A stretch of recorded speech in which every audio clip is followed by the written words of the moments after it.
اللہ تعالیٰ نے اس آیہ مقدسہ کے اندر ارشاد فرمایا کہ وَإِنَّكَ لَعَلَىٰ خُلُقٍ عَظِيمٍ، اے محبوب علیہ السلام بے شک ہم نے آپ کو عظیم اخلاق عطا فرمائے۔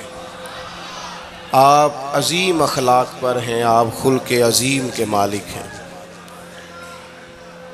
انسانی زندگی کے اندر کچھ چیزوں کی اور کچھ رویوں کی بڑی زیادہ ضرورت ہوتی ہے۔ یہ جو انسان کے اخلاقی رویے ہوتے ہیں نا، یہ بھی بڑی اہم ضرورت ہوتے ہیں انسانی زندگی کو گزارنے کے لیے۔ اگر رویوں میں اخلاق نہ ہو، لہجوں میں خوبصورتی نہ ہو، تو انسان کے لیے وقت گزارنا نہایت مشکل ہو جاتا ہے۔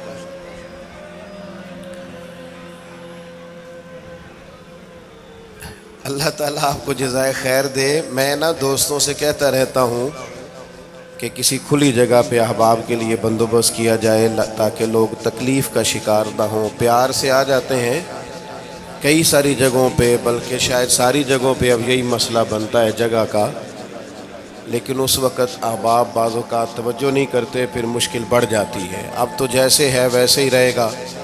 بھئی آپ بولیں تو نانا، آپ اتنا شور کریں گے تو میں بات کیسے کروں گا؟ اللہ تعالیٰ نے خیر کی ہے، کچھ بہتری۔ اب ایک دفعہ بلند آواز سے درود شریف پڑھیں۔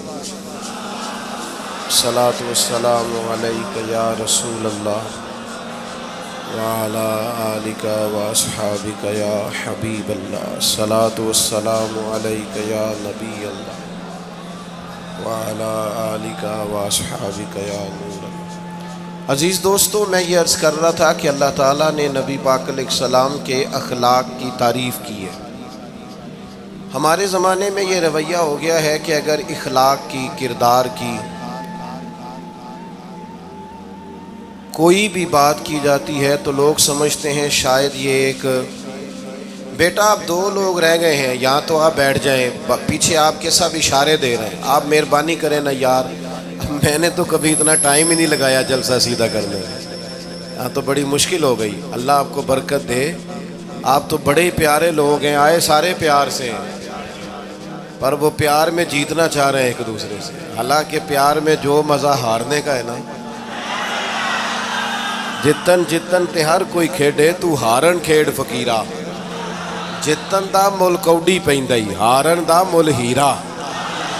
اس میں تو قربانی دینی چاہیے، ایک دوسرے پر اثار کرنا چاہیے، کہنا چاہیے یار آپ بیٹھ جائیں میں ذرا پیچھے چلا جاتا ہوں۔ یہ تو دینی ماحول ہے، اس میں تو اثار کی ضرورت ہے۔ بہرحال آمدام برسر مطلب ہمارے ہاں لوگ سمجھتے ہیں کہ اخلاق کی بات کی جائے تو شاید یہ بڑا عام سا سادہ سا کوئی عنوان ہے۔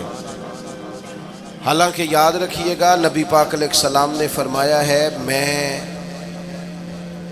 مکارم اخلاق کی تکمیل کرنے کے لیے دنیا میں آیا۔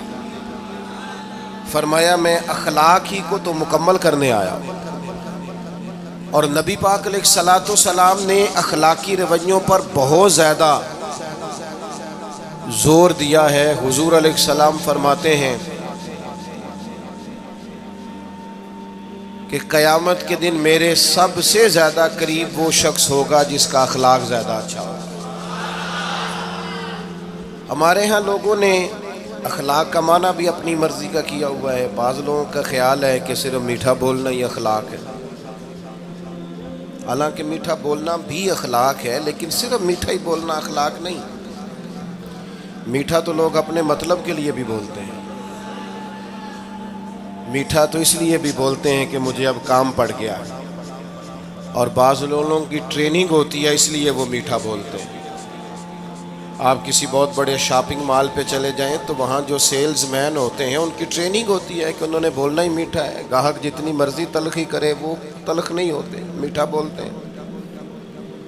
بعض لوگوں کی ٹریننگ ہوتی ہے امیر سے میٹھا بولتے ہیں، غریب سے میٹھا، تو یہ اخلاق نہیں، یہ تو انہوں نے کچھ دیر کے اپنے آپ کو سمجھایا ہے، قائل کیا۔ یاد رکھیے گا صرف میٹھا بولنا اخلاق نہیں بلکہ سچ بولنا اخلاق ہے۔ صبر، تحمل، بردباری، وفاداری، اور بلند ترین اخلاق کا مالک وہ بندہ ہوتا ہے جو خوددار ہوتا ہے، کسی دنیا دار کے سامنے ہاتھ نہیں پھیلاتا، اللہ تعالیٰ نے جو اسے دیا ہوتا ہے اس پر راضی رہتا ہے، اس کے مزاج میں، اس کی کو ذرا کم کر دیں جی، اس کے مزاج میں لالچ نہیں ہوتا، ہرس، ہوس، طمع، مفاد پرستی، یہ چیزیں جس آدمی کے مزاج میں نہیں ہوتی وہ شخص با اخلاق ہوتا ہے، اور بندے میں مروت ہو، وفاداری ہو، خلوص ہو، للہیت ہو تو بندہ با اخلاق ہے۔ میرے دوستو، جس طرح ہم اپنا مکان محنت کر کے تعمیر کرتے ہیں، اور تھوڑا سا بھی درزی اگر کپڑے میں فرق پیدا کر دیتا ہے تو ہمارے لیے مشکل ہوتا ہے پہننا، ہم محنت کر کے تعمیر کرتے ہیں لباس کی، ہم اپنے لیے تعمیر کرتے ہیں چیزوں کو کہ بالکل ٹھیک اور پرفیکٹ چیزیں ہونی چاہیے، اسی طرح ہمیں اپنے کردار کو بھی تعمیر کرنا پڑتا ہے، اس پر ہمیں محنت کرنی پڑتی ہے، جس چیز پر بھی محنت کی جاتی ہے وہ قیمتی ہو جاتی ہے۔ جب ہم تھوڑی محنت اپنے اخلاق پر بھی کریں گے نا، اپنے رویوں پر بھی کریں گے تو اس میں بھی بہتری آ جائے گی۔ اصل مسئلہ یہ ہوا ہے امت کے ساتھ کہ ہم نے یہ سمجھنا شروع کر دیا ہے آج کے دور میں کہ شاید لوگ صرف تقریر ہی سنیں گے، شاید لوگ صرف تصویر ہی دیکھیں گے، شاید لوگ صرف ہمارا آنا جانا، دبدبا، استقبال، پروٹوکول دیکھیں گے۔ حالانکہ یاد رکھنا، سب سے زیادہ جو چیز تبلیغ کرتی ہے وہ انسان کا کردار ہوتا ہے، وہ اس کا اخلاق ہوتا ہے۔ بہت سارے بزرگ تو ایسے جو تقریریں کرتے ہی نہیں تھے، اعلیٰ حضرت بریلوی رحمۃ اللہ علیہ تو کبھی کبھار کوئی گفتگو کرتے تھے، تقریر ہوتی نہیں تھی، لیکن ان کے کردار کی خوشبو ایسی تھی جو پاس بیٹھتا تھا درد والا ہو جاتا تھا، جو قریب رہتا تھا اس میں خلوص آ جاتا تھا۔ آپ جو اٹھتے بیٹھتے چلتے پھرتے کہتے ہیں اسی سے پتہ چل جاتا ہے کردار کس طرح کا ہے۔ اس کے لیے آپ کو، اور ویسے بھی امام راضی رحمۃ اللہ علیہ سے کسی نے کہا تھا با اخلاق کون ہوتا ہے؟ فرمایا جسے نیکیاں کرنے میں تکلف نہ کرنا پڑے، نیکی بڑی آسانی سے اس سے سرزد ہو جائے، وہ بندہ اخلاق والا ہوتا ہے، آسانی سے نیکی کر لے، مشکل درپیش نہ ہو، بندہ با اخلاق ہوتا ہے۔ جب جب ہمارا اخلاق اور کردار اور لب و لہجہ اور اٹھنا بیٹھنا، آپ بڑی تعریفیں کریں گھر جا کے کہ میرے استاد بڑے قابل ہیں، آپ کہیں میں بہت عالی شان پیر صاحب کا مرید ہوں، کیا بات، لیکن خدا نہ کرے بیوی کو گالی دے تو وہ اسی وقت کہہ دے گی یہ سکھایا تجھے تیرے پیر صاحب نے، یہ استاد صاحب سے سبق پڑھ کے ہے، یہ اس تنظیم کا آدمی ہے۔ وہ کبھی قبول نہیں کرے گی آپ کے استاد کو، آپ کے پیر صاحب کو، آپ کی تنظیم کو، کہے گی پتہ ہے مجھے کس پانی میں یہ سکھاتے ہیں تمہیں۔ جب تک اخلاقی رویہ بدل نہیں جاتا، آپ کہیں میں بڑی محافل کراتا ہوں، میں بہت بڑا آدمی ہوں اور میں بڑے دینی کام کرتا ہوں اور میں اپنے اوپر لیبل رکھتا ہوں، لیکن آپ کا دوستوں کے ساتھ اٹھنے بیٹھنے میں حلال حرام کی تمیز میں ہی کوئی خیال نہ ہو تو کوئی نہیں مانے گا آپ کی بات۔ ہمارے ہاں سنت شریعت کا بھی ہم نے اپنی مرضی کا نام رکھ لیا ہے نا۔ میں نے الحمدللہ زندگی میں داڑھی نہیں کٹوائی، مجھے کبھی خط بھی نہیں کرانا پڑا، شروع سے رکھی ہے، اور امامہ تو اب ایسے محسوس ہوتا ہے طبیعت کا حصہ بن گیا ہے۔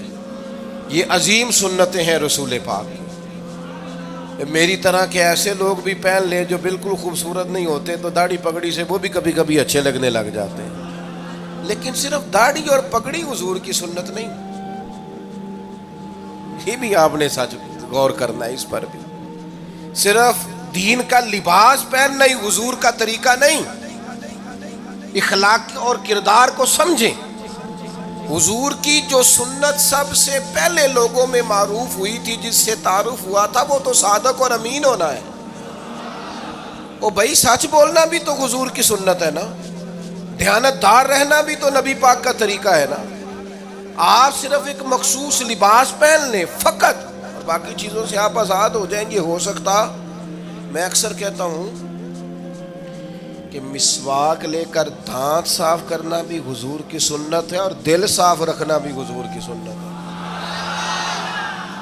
صرف مسواک والی سنت پہ غور ہے. ترمذی میں حدیث ہے، حضور علیہ السلام نے فرمایا اے انس ہے میرے بیٹے، تم سے ہو سکے تو صبح اس حال میں کرنا کہ تمہارے دل میں کسی کا بغض نہ ہو. اور حضور فرمانے لگے یہ میری سنت ہے. صبح اٹھتے ہی پہلے دل کو ٹٹولنا، اس میں کسی کے لیے عداوت نہ. اخلاقی رویوں پر توجہ دینے کی ضرورت. ہم میں سے نا بہت سارے لوگوں کی شان ہوتی ہے، پیر صاحب کی، علامہ صاحب کی، استاد ہوں، میں ٹیچر ہوں، میں پڑھا لکھا ہوں، میں مالدار ہوں، میں گھر کا بڑا ہوں. ہم خود بخود اپنی کوئی نہ کوئی شان بنا لیتے ہیں. کوئی آپ کی کسی نسبت سے عزت کرے تو اچھی بات، ہم خود بخود اپنی کوئی شان بنا لیتے ہیں، پھر ہم عزت کا مطالبہ کرتے ہیں. نتیجہ کیا نکلتا ہے؟ نتیجہ یہ نکلتا ہے جہاں ہمیں احترام کرنا چاہیے وہاں بھی ہم احترام کر نہیں پاتے. وہ میرے دوستو یاد رکھو، سیدہ عائشہ صدیقہ رضی اللہ تعالیٰ عنہ فرماتی ہیں نبی پاک علیہ السلام جتنی دیر گھر رہتے تھے نا، گھر کا کوئی نہ کوئی کام ہی کرتے رہتے تھے. کوئی حرج والی بات ہے اگر آپ ہر مطلب گھر میں جا کے بیٹھ کے اتنا لمبا سفر طے کر کے آئے لیکن اندر جا کے بیٹھتے ہی کہا پانی کا گلاس لاؤ. بھئی آپ بھی تو لے سکتے ہیں، کوئی حرج والی بات ہے؟ یہ باتیں کرنے کرانے کی ہیں کہ خود سے کام کر لینا سنت ہے؟ آپ نے 2 منٹ لگائے ہیں اور آپ نے کسی پر روب ڈال کے آپ فارغ ہو گئے. اخلاقی رویوں میں سب سے زیادہ ضروری تو دوسرے کا احساس کرنا ہوتا ہے. اخلاقی رویوں میں سب سے زیادہ حاجت تو دوسرے کی تکلیف اور شدت کا احساس کرنے کی ہوتی ہے. میرے اسا فرمایا کرتے تھے 10 منٹ کیوں انتظار کراتے ہو لوگوں کو؟ تم نے ممبر پہ کہا تھا میں 2:15 بجے جماعت کراؤں گا، 2:16 کیسے ہوئے؟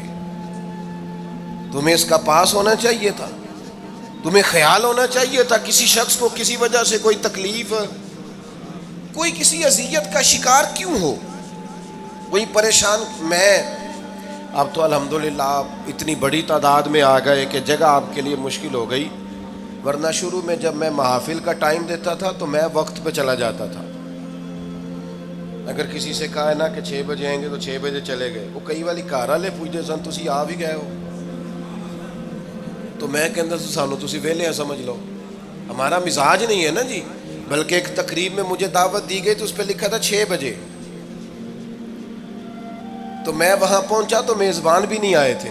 مجھے بتائیں شادی کا کارڈ سارا خاندان بیٹھ کے لکھتا ہے نا، روانگی برات 1 بجے، 1 بجے جاتی ہے برات، مشترکہ جھوٹ بولا سارے خاندان نے. یہ رونے کی بات ہے، ہنسنے کی تھوڑی ہے. مسلمان اور جھوٹ بولے، مشترکہ طور پہ کہا یہ جھوٹ ہے. محفل ہوگی بعد از نماز عشاء تو ختم کب ہوگی یہ بھی تو بتائیں. آپ نے قوم کو تو ایک شخص کا بتایا تھا کہ فلاں صاحب خطاب کریں گے، یہ مقامی، قومی، عالمی شہرت یافتہ، یہ کہاں سے آ گئے؟ کیوں تکلیف دی گئی؟ بلکہ ہم نے تو منصوبہ بندی کی ہے کہ لوگ ہمارے جلسوں میں نہ آئے. ستائے اتنا ہے، ایک جگہ پہ میں حاضر تھا تو 1:30 بجے مجھے مائک دے رہے تھے. اب تو میں جاتا نہیں ہوں، رات کو چھوڑ دیا ہے. 1 بجے رات کو مائک دے رہے ہیں تو نقیب بیچارہ رٹی رٹائی بات کر رہا ہے، کہتا ہے بلا تاخیر.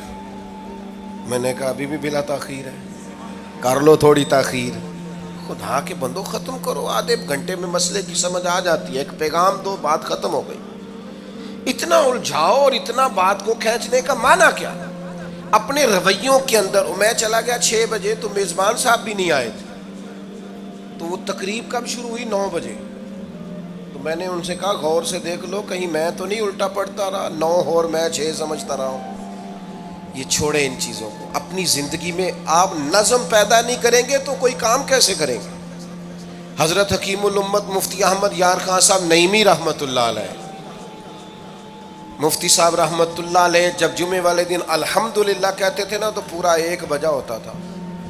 لوگ گھڑی کو کہتے تھے تو غلط ہو سکتی ہے، پر مفتی صاحب پورے ٹائم پہ الحمدللہ کہتے ہیں.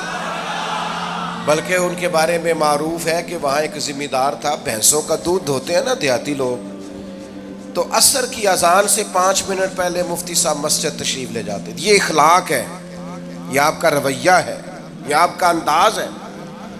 عصر کی اذان سے 5 منٹ پہلے جاتے تھے، جا کے وضو بنانا پڑے تو سنت ادا کر کے بر وقت نماز میں شامل ہو جائیں.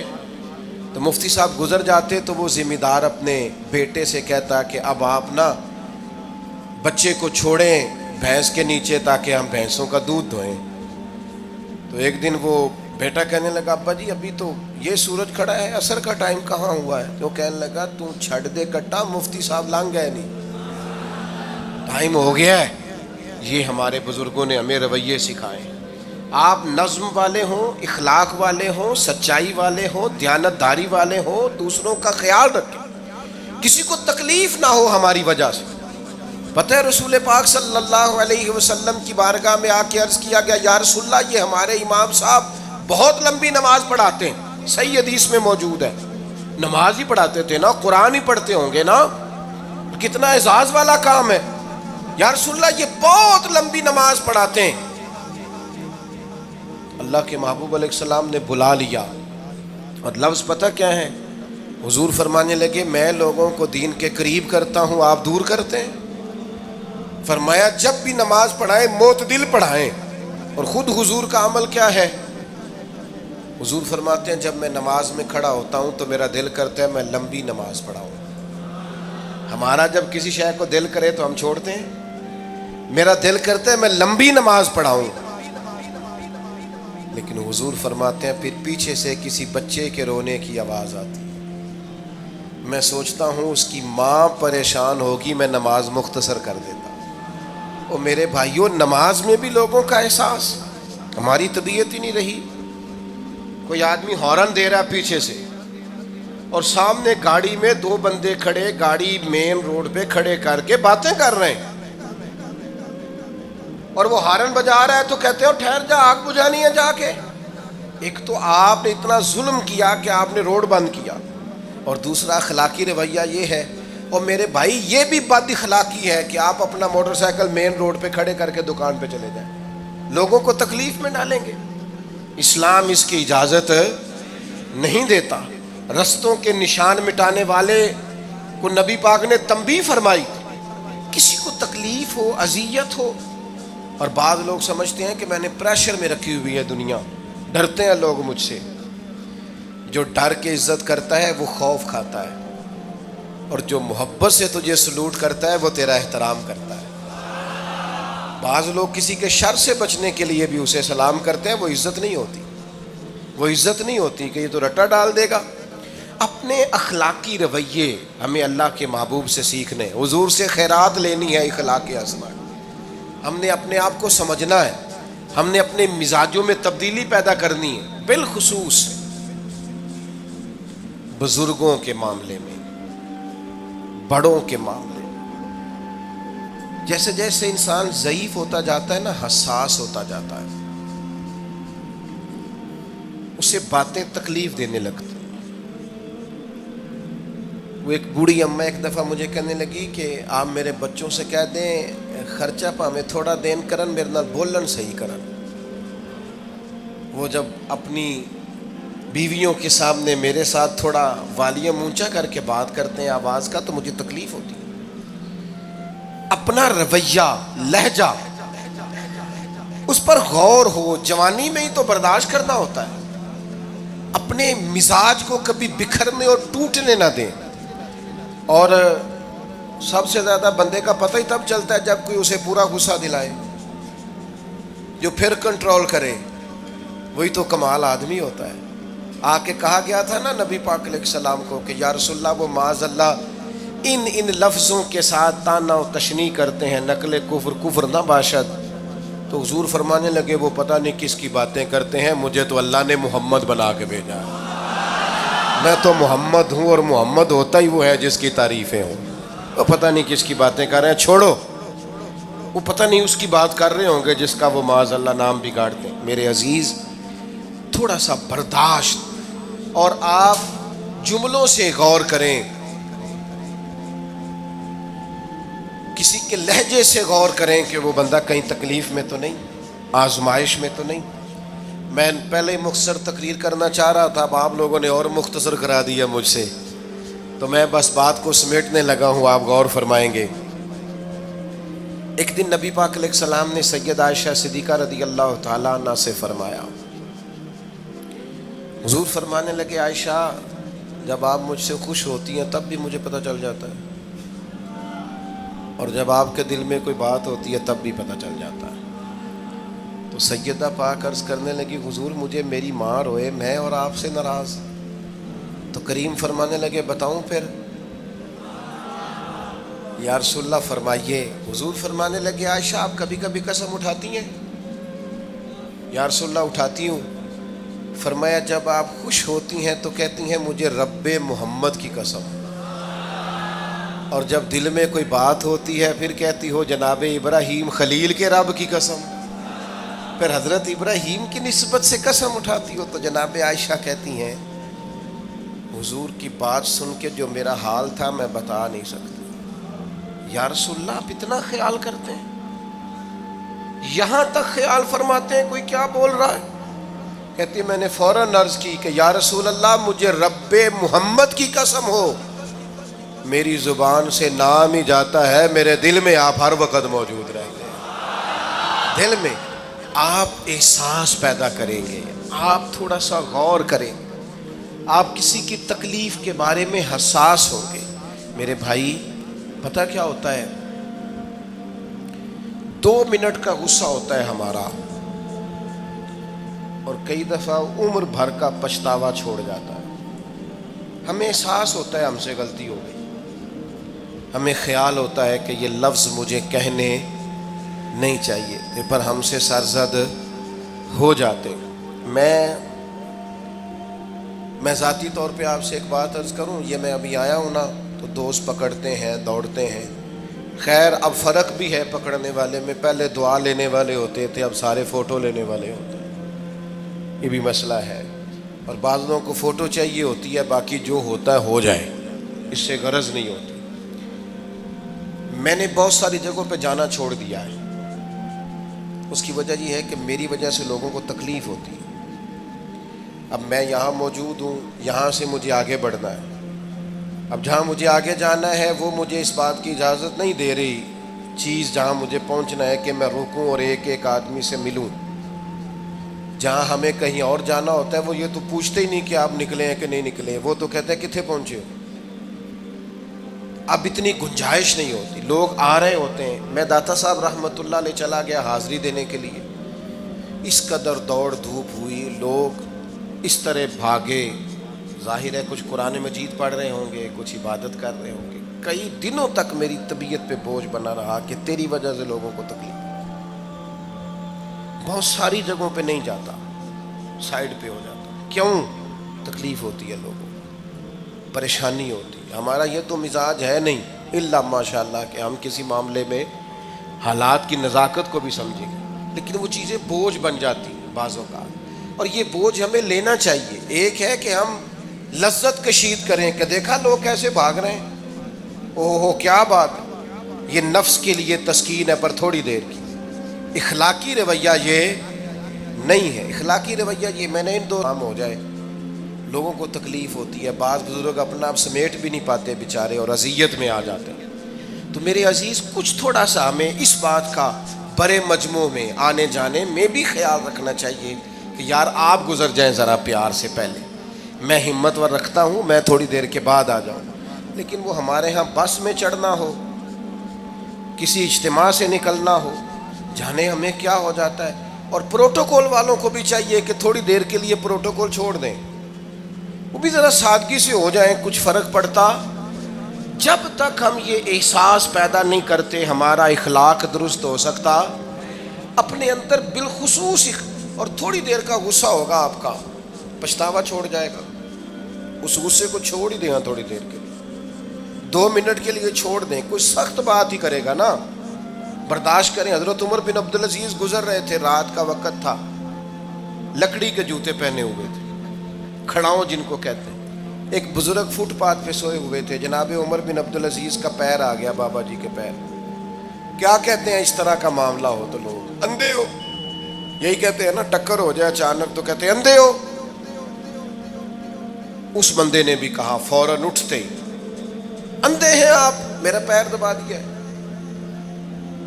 بڑا سخت موقع ہے. بادشاہ وقت، امیر المومنین اور امت کے صالحین کے امام حضرت عمر بن عبدالعزیز اندھے ہیں. تو یہی موقع ہے، یہاں تو آپ اینٹ کا جواب پتھر سے دے لیں، یہاں پھر آپ ذرا چپ کر جائیں اور اس کوڑے گھونٹ کو 1 منٹ کے لیے پی کے دیکھیں، پھر اس کی شفا کتنی ہے. حضرت عمر بن عبدالعزیز ہنس پڑے، فرمانے لگے نہیں بزرگوں، اندھا نہیں ہوں، مجھے نظر آتا ہے. وہ جو 7 سپاہی تھے نا، یہ کیتلی چائے سے زیادہ گرم ہوتی ہے ہمیشہ، انہوں نے تلواریں نکال لی. آپ نے فرمایا تمہیں کیا ہوا؟ حضور اس بے ادب نے آپ کو اندھا کہا ہے. فرمانے لگے نہیں کہا. کہا جناب کہا ہے؟ فرمایا نہیں کہا. میں کہا ہے جناب نہیں کہا. تو آپ فرمانے لگے بابا جی آپ سے بات کر رہے تھے مجھ سے کر رہے تھے؟ کہا جی آپ سے ہی بات کر رہے تھے. تو فرمانے لگے انہوں نے مجھے اندھا نہیں کہا، انہوں نے تو ایک سوال پوچھا ہے. ہاں جتن جتن ہر کوئی کھیڈے تو ہارن کھیڈ فقیرا. اوے جتن دا مل کوڈی پیندائی، ہارن دا مل ہیرا. انہوں نے کہا بابا جی نے سوال پوچھا، انہوں نے پوچھا ہے اندھے تو نہیں؟ تو میں نے جواب دے دیا نہیں مجھے نظر آتا ہے، اس میں جھگڑے والی کون سی بات ہے؟ اتنا سا ہی تو مسئلہ ہے. اگر اس کا غصہ بنا لیا جاتا اور سخت رد عمل دیا جاتا تو عمر بھر پچھتاوا رہتا. والد صاحب کے سامنے تو میرے خیال ہے کر ہی لیں گے، ایسا کر لیں گے نا. اگر وہ غصہ کریں تو کہیں گے نا ابا جی جیسے آپ کہتے ہیں ہو جائے گا، مشکل تو نہیں. اماں جی کے سامنے تو کر لیں گے نا. اے جنہ دی مووی بن رہی صرف یہ نہیں ہاں نہ کر رہے ہیں، گل پکی نہ ہو جائے، باقی بول رہے ہیں ماشاءاللہ سے. والد صاحب کا غصہ برداشت کر لیں گے انشاءاللہ، بزرگوں کا برداشت کر لیں گے. سید صاحب ہیں، عالم ہیں، کوئی بزرگ ہیں، اگر کبھی کسی وقت سمجھانے کے لیے کوئی تنبیہ کر دیں تو قبول کر لیں گے انشاءاللہ. نوجوانوں سے کہتا ہوں اگر جوانی اللہ نے عطا کیا تو پھر حوصلہ بھی ہونا چاہیے. اور آخری بات آپ سے یہ ہے، ہر نماز میں ہر موقع پر فلسطین کے لیے دعا کریں اور اپنے اندر ان کی حمایت کا جذبہ بھی پیدا کریں. امت ایک جسم کی طرح ہے، اگر آج امت ان کا احساس نہیں کرے گی تو پھر یہ امت واحدہ ہونے کا ثبوت نہیں دے گی. اللہ کی بارگاہ میں یہ دعا ہے، اللہ ان مجاہدین کی مدد فرمائے، اسلامی حکمرانوں کو غیرت ایمانی نصیب کرے، اور اللہ تعالیٰ انہیں اخلاص کے ساتھ دین کے لیے اکٹھے ہونے کی توفیق عطا فرمائے. محفل آگے چلے گی جی، جاری رہے گی نا؟ آپ لوگ تشریف رکھیں، مجھے بتا رہے ہیں کہ محفل آپ کی جاری ہے، ابھی پروگرام چلے گا نا، نعت شریف ہوگی تو پھر آپ خود ہی تو کہہ رہے ہیں چلے گی. اللہم صلی علی سیدنا مولانا محمد معدن الجود والکرم وآلہ وبارک وسلم. اللہ ہماری حاضری قبول فرما. جن دوستوں نے یہ بندوبست کیا ہے انہیں بہترین صلہ عطا فرما. اللہ تعالیٰ امت کی خیر فرما، پاکستان پر فضل فرما، اپنی رحمتوں سے ہم سب کو مالا مال فرما، بیماروں کو شفا عطا فرما، مقروضوں کو قرض کے بوجھ سے رہائی نصیب فرما، تنگ دستوں کو وسعت عطا فرما. اللہ عالم اسلام کے حق میں رحمت والے فیصلے فرما، فلسطین کے مجبوروں کی مدد فرما، صہیونی طاقتوں کو نیست و نابود فرما. اللہ تعالیٰ دنیا ہو یا آخرت ہو ہماری پردہ پوشی فرما، ہمارے حال پہ رحم فرما، ہم سے درگزر فرما، علم نافع عمل صالح کی توفیق عطا فرما، سجدوں کا ذوق اور عبادتوں کا شوق عطا فرما، تلاوتوں کی لذت عطا فرما، اپنی رحمت اور اپنا فضل نصیب فرما. رب اغفر وارحم وانت خیر الراحمین. وصلی اللہ تعالی علی حبیبہ سیدنا و مولانا محمد.